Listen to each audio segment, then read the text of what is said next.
Welcome back, everybody, for another deep dive. And today, um, we're going to be looking at ancient civilizations Yeah.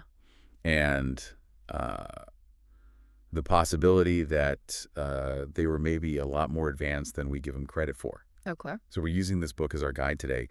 Yugas, The Keys to Understanding Our Hidden Past, Emerging Energy Age, and Enlightened Future. Sounds good.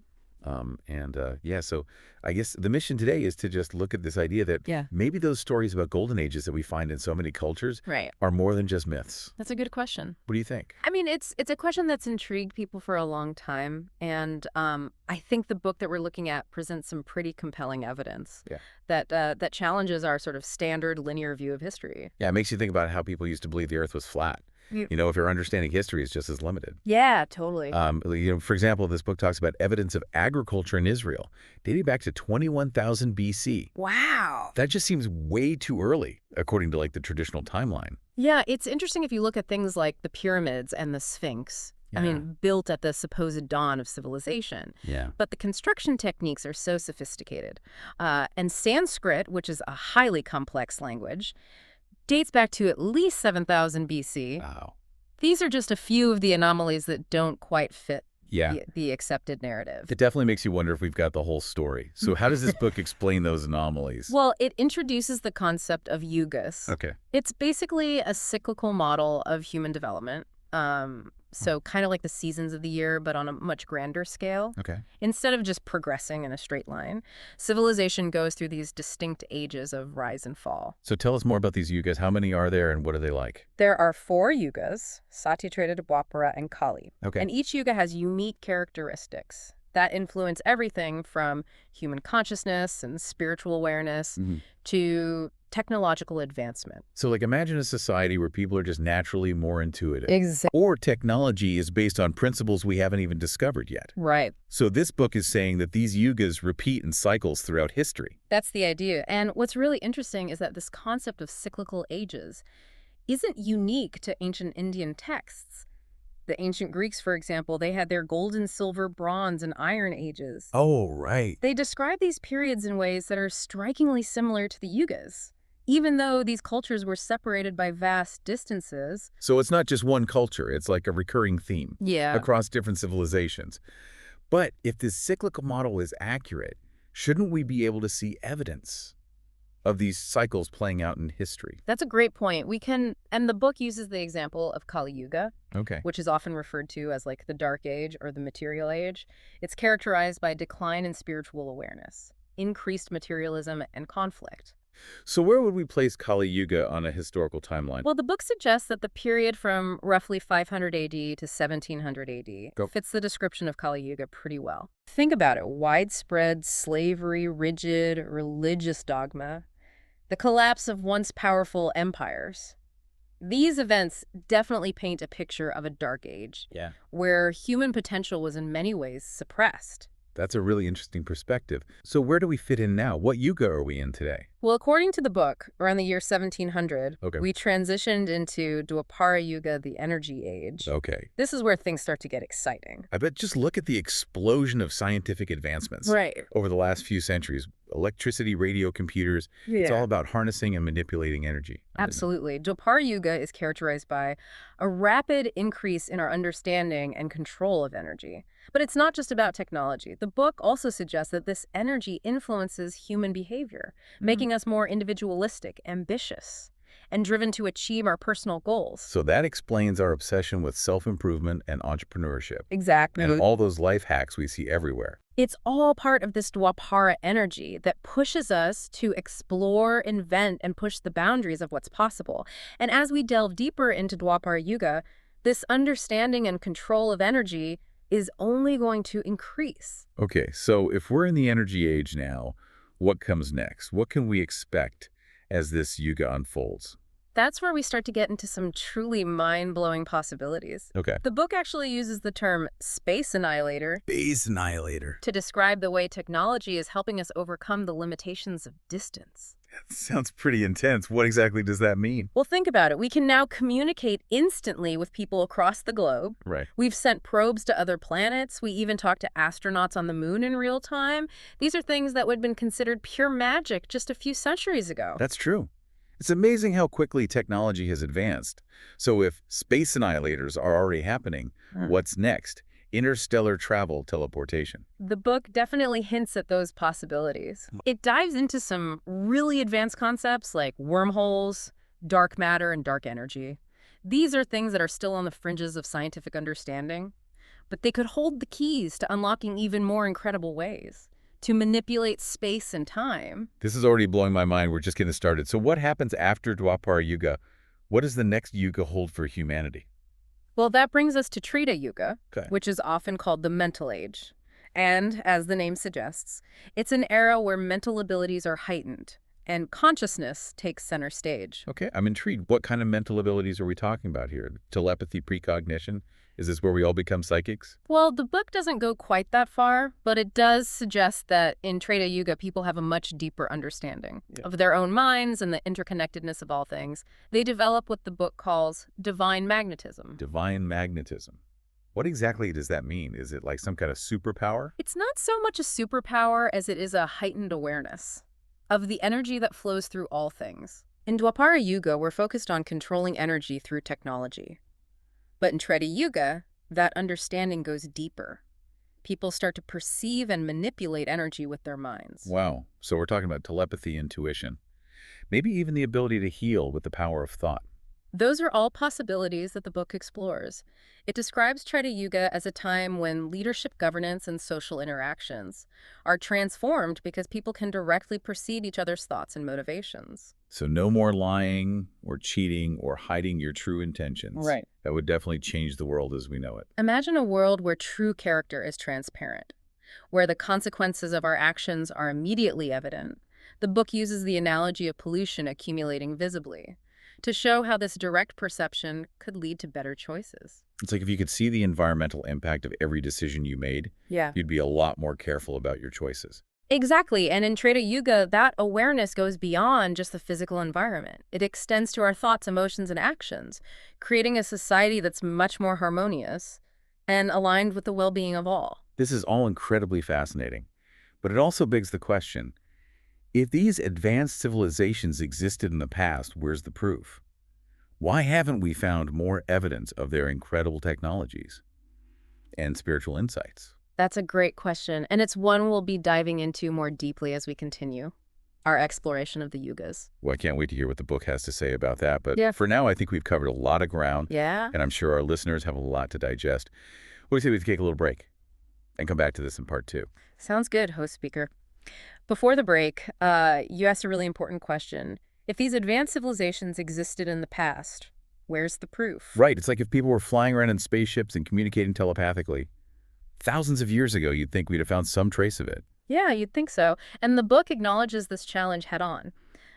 One explanation it offers is the destructive power of nature. Oh. Think about all the earthquakes, floods, volcanic eruptions, ice ages that have reshaped our planet over millions of years. It's highly likely that a lot of evidence from ancient civilizations has simply been wiped out. Yeah, that makes sense. We're talking about timescales that are almost unimaginable. I mean, entire cities could have been swallowed by the ocean. Yeah. Or buried under layers of volcanic ash, and we never even know they existed. Exactly. And then there's the fact that most of the materials we use today, things like wood, fabric, even metal, wouldn't survive for tens of thousands, let alone millions of years. Right. So what we're mostly left with are stone structures, which can give us a very skewed picture of the past. So we might be looking for evidence of advanced technology in the wrong places. Maybe those ancient civilizations weren't building everything out of stone. It's a possibility. The book suggests that we might need to broaden our definition of evidence. What if there are subtle energy patterns or anomalies that we haven't learned to detect yet? Maybe our current scientific instruments aren't sophisticated enough to pick up on the traces of these ancient technologies. Okay, that's getting into some pretty fringe territory, but I'm open to the idea. So besides the lack of physical evidence, Hmm. what are some other challenges to this cyclical view of history? Well, one common objection is that it seems to contradict the accepted evolutionary timeline. Right. If humans were so advanced millions of years ago, wouldn't we see evidence of that in the fossil record? Yeah, that's what I was thinking. It seems like there's a disconnect between what the Yugas suggest Hmm. and what we see in like the archaeological evidence. The book addresses this by suggesting that our understanding of evolution might be too focused on physical changes. Okay. It argues that consciousness doesn't necessarily evolve at the same rate as our bodies. In other words, you can have a being that looks very primitive Hmm. from a physical standpoint, but that possesses a highly advanced consciousness. So you're saying it's possible that early hominids, even though they look different from us, could have had a level of intelligence and spiritual awareness that rivaled or even surpassed our own. That's the idea. It challenges us to look beyond physical appearance and consider the possibility of a more subtle inner evolution that doesn't leave a trace in the fossil record. That's a really interesting perspective. It makes you wonder if we're judging these ancient beings by the wrong criteria. But even if we accept that consciousness can evolve independently of physical form, we still come back to the question of evidence. Sure. Are there any like concrete examples that support this idea of cyclical history with advanced civilizations rising and falling over vast periods? There are. The book presents a number of intriguing anomalies that challenge the conventional timeline and suggest a much more complex and fascinating past than we typically imagine. Okay, I'm all ears. Give me some examples. What are some of these ancient wonders that point toward a more advanced past? Well, we touched on Göbekli Tepe earlier, but it's worth revisiting because it really is a game changer. In terms of how we understand early human history, Okay. it's basically a complex of massive stone pillars, intricately carved with animal figures and abstract symbols dating back to around 10,000 BC, Okay. which is considered the early Neolithic period. So much older than Stonehenge. Much older. And what makes Göbekli Tepe so extraordinary is that it predates all the things we typically associate with the rise of civilization. Right. It predates agriculture, pottery, even permanent settlements. Yeah. Yet here we have this sophisticated site with massive stone structures, precise astronomical alignments, and intricate carvings that suggest a level of knowledge and social organization that we Well- simply don't associate with hunter-gatherer societies. It's like finding a smartphone in a caveman's dwelling. It completely throws off our understanding of how civilization developed. Exactly. It raises so many questions. Where did these people come from? What were their beliefs and rituals? How did they manage to construct such a complex site without the technologies we assume are necessary for such feats? It definitely makes you wonder if we've got the timeline all wrong. What other examples does the book offer? Well, let's travel from the rugged landscape of Turkey to the high seas. Okay. Have you ever heard of the Piri Reis map? The name rings a bell, but I can't quite place it. It's a Turkish map from the 16th century, and it's caused quite a stir among historians and cartographers because it depicts Antarctica with remarkable accuracy. Wait, a map from the 1500s showing Antarctica. Yeah. That's impossible. That's what makes it so fascinating. And it gets even more intriguing. The map seems to be based on much older source maps, potentially from a time when Antarctica was ice-free. Imagine ancient mariners navigating the globe and mapping continents that are now hidden beneath miles of ice. Okay, now you're really blowing my mind. What kind of ships did they have? How did they navigate with such precision? Were they using some kind of lost technology that we haven't rediscovered? Those are the questions that keep researchers up at night. The Piri Reis map is a tantalizing glimpse into a past that might be far more advanced and interconnected than we ever imagined. It makes you wonder what other secrets are hidden in the archives, just waiting to be discovered. Okay, so we've got ancient structures in Turkey, maps suggesting advanced seafaring, and potential transoceanic connections between ancient cultures. What else does the book offer in terms of evidence for a more sophisticated past? It highlights the presence of standardized measurement systems that were used in different parts of the world. Okay. We're talking about units of length, weight, and volume that were based on the Earth's dimensions, suggesting a level of mathematical and astronomical knowledge that's pretty mind-blowing for supposedly primitive cultures. So they weren't just building impressive structures, they were also mapping the Earth and developing complex systems of measurement. Exactly. These standardized systems suggest a level of global interconnectedness that we're only just beginning to grasp. It raises the question, how did this knowledge spread? Was there some kind of ancient network of scholars and explorers? that we've lost track of. It's all very Indiana Jones, isn't it? Yeah. Unearthing lost knowledge, secret societies, ancient connections. Okay, so we've talked about Göbekli Tepe, the Piri Reis map, the Olmecs, and standardized measurement systems. Anything else? You're in luck. Of course we can't have a conversation about ancient mysteries without mentioning the Great Pyramid of Giza. Oh, here we go. The most famous pyramid of them all. What new insights does the book offer about the Great Pyramid that haven't been debated a million times before? Well, for starters, it challenges the traditional explanation, that it was simply a tomb for a pharaoh. Okay. The book suggests that the pyramid might have served a much more profound purpose, perhaps as a temple for initiation, a center for healing, or even machine for harnessing energy. A machine for harnessing energy. Okay, that's definitely a new one for me. What makes them think that... The book explores the possibility that the pyramid's shape, its internal chambers, and its alignment with the Earth's magnetic field could have been designed to amplify and focus subtle energies. There's speculation that it was used to enhance consciousness, facilitate spiritual experiences, or even manipulate the fabric of reality. Whoa, that's taken it to a whole other level. It sounds like something out of a science fiction movie. But is there any evidence to back up these claims? There's a lot of speculation, and some researchers have conducted experiments that suggest the pyramid does indeed have some unusual energetic properties. But as you can imagine, mainstream science is still very skeptical. I bet. It's one thing to suggest that the pyramids were built with advanced knowledge that we've lost. But to claim that they were energy machines is a whole other ballgame. It's pretty hard to reconcile those ideas with our current understanding of physics. That's true, but that's what makes this topic so fascinating. It pushes us to consider possibilities that lie outside our current framework of understanding. It makes us wonder if there are forces at work in the universe that we haven't even begun to comprehend. You know, one thing that always struck me as odd is that we find pyramids all over the world. In Egypt, Mesoamerica, even China. It's almost like there was a shared knowledge, a global blueprint for pyramid construction that somehow got lost. That's a great observation, and the book touches on that as well. It suggests that these seemingly disparate cultures might have been connected in ways that we don't fully understand yet. Maybe there was a time when knowledge flowed more freely between continents, or perhaps there's an even deeper explanation, something that goes beyond our current understanding of history and human migration. Okay, my head is spinning, but I love it. It's so refreshing to dive into a topic that throws all the old assumptions out the window and makes you question everything you thought you knew. That's the power of the Yugas cycle, isn't it? It offers a completely different framework for understanding history, and it opens up all sorts of possibilities that we might never have considered before. And it makes you wonder what mysteries are still out there, waiting to be uncovered. Right. What will future generations discover about our past? That's the beauty of the journey, isn't it? There's always more to learn, more to explore. And the Yuga cycle reminds us that the story of human civilization is far from over. But before we get too far ahead of ourselves, maybe it's time to shift gears a bit.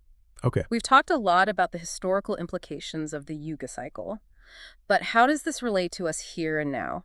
How can we apply this knowledge to our own lives? That's a great question.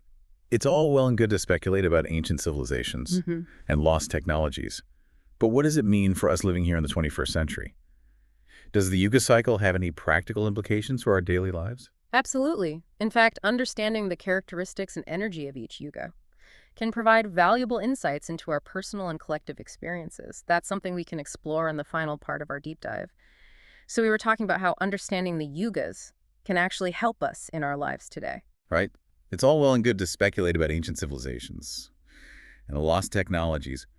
But how does all of this ancient wisdom relate to us now? What's the practical takeaway for those of us living in Dwapara Yuga, the energy age? So that's a great question, and it's really the heart of the matter.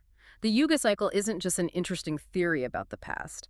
It's a framework for understanding the ebb and flow of consciousness itself, both individually and collectively. Okay, I'm following so far. Okay.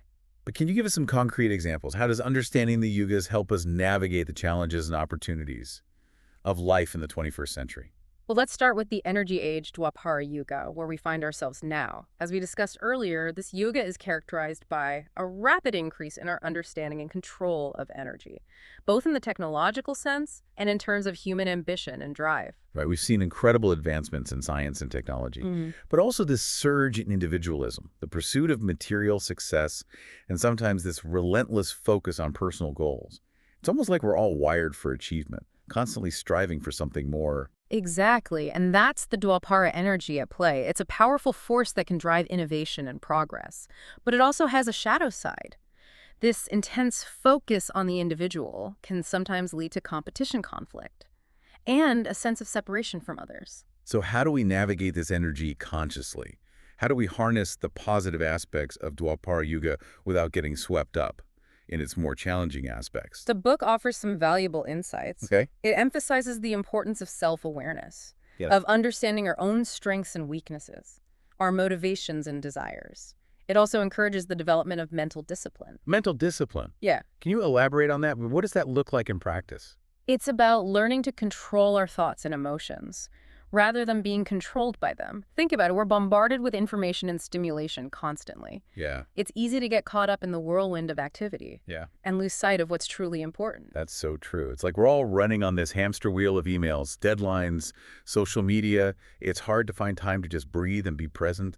And that's where mental discipline comes in. Practices like meditation, mindfulness, and even just taking some time each day to disconnect from the digital world can help us cultivate a sense of inner peace and clarity. It's like hitting the pause button on the Dwapara energy so we can connect with a deeper part of ourselves. Exactly. And as we develop this inner awareness, we start to see the world differently. We become less reactive, more discerning in our choices, and more attuned to the needs of others. It's like we're evolving from a purely individualistic mindset Yeah. to a more holistic perspective, recognizing our interconnectedness with all things. And that's a perfect segue into the next yuga.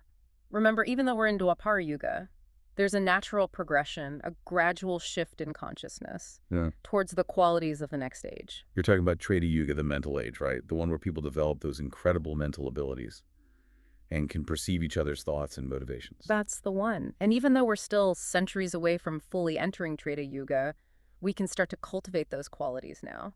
The seeds are already being planted. So how do we do that? How do we tap into the energy of Treta Yuga while still living in the midst of Dwapara? Well, it starts with that inner work we were just talking about, cultivating self-awareness, developing mental discipline, and recognizing our interconnectedness. As we become more attuned to our own thoughts and emotions, we naturally become more sensitive to the subtle energies around us. It's like our perception expands and we Yeah. start to pick up on things that were always there but that we were too busy or distracted to notice before. Precisely. And this is where things get really interesting. As we cultivate this heightened awareness, we may start to experience glimpses of those Treta Yuga abilities, increased intuition, flashes of insight, a deeper understanding of others. So you're saying we don't have to wait for Treta Yuga to arrive. We can start to develop these qualities now in the present moment. Absolutely. It's an ongoing process, an evolution of consciousness that's happening all the time. And the more we align ourselves with the energy of the coming yuga, the smoother that transition will be. That's a really empowering thought. It gives us a sense of agency, a way to actively participate in the unfolding of these cycles. So what about Satya Yuga, the Golden Age? Is there anything we can do to prepare for that, even though it seems so far off in the future? Well, the principles that guide us towards Treta Yuga, self-awareness, mental discipline, compassion, and recognizing our interconnectedness, are also the foundation for Satya Yuga. It's about aligning ourselves with the highest aspects of human potential, cultivating those qualities that bring us closer to unity and enlightenment. It sounds like a beautiful vision of the future, but also a challenging one. It makes you wonder what the world would be like if we could all live from that place of unity and harmony. That's the ultimate potential of the Yuga cycle, isn't it? To guide us towards a state of collective enlightenment, where peace, wisdom, and compassion prevail. It's a journey that unfolds over vast periods of time, with its ups and downs, its challenges and triumphs. But ultimately, the Yuga cycle reminds us that we're not just passive passengers on this cosmic ride.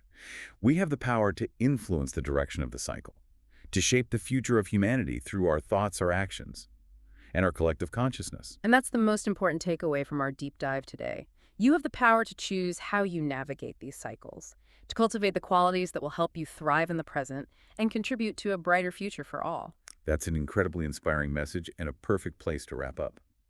Our exploration of the Yugas, it's been a fascinating journey, filled with mind-bending concepts and intriguing possibilities. I know I'll never look at history or my own life in quite the same way again. I'm glad to hear that the Yuga cycle offers a profound framework for understanding the human journey, and I encourage everyone listening to delve deeper into this topic to explore the source material, Yugas. The keys to understanding our hidden past, emerging energy age, and enlightened future, and to continue asking those big questions that push the boundaries of what we think we know. To our listeners out there, thank you for joining us on this deep dive.